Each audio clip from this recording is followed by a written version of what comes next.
If we are not careful with this COVID, especially when we are coming to the festive season here,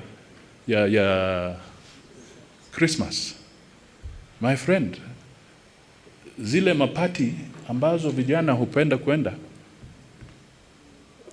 during the Christmas festivities, please be very careful, because those parties might become super spreaders.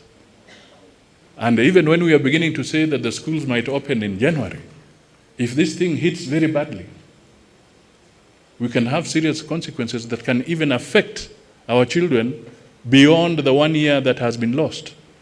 They could easily lose a second year if we are not careful because of this COVID. So we have a duty, a responsibility, all of us, individually and collectively, to work together. Our infection rate is very high, almost at 20%. Infection rate. The experts who may be in this room, like doctors, they tell you that if we see it going down, the infection rate should be below 12%. But it's at about 20%. So we need to protect each other. And that is why, if we can move forward by building consensus so that we don't expose our people to excessive dangers of this COVID, it will be very good for our country.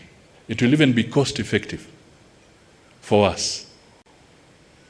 Right now, almost 2,500 doctors or medical staff have contracted the virus.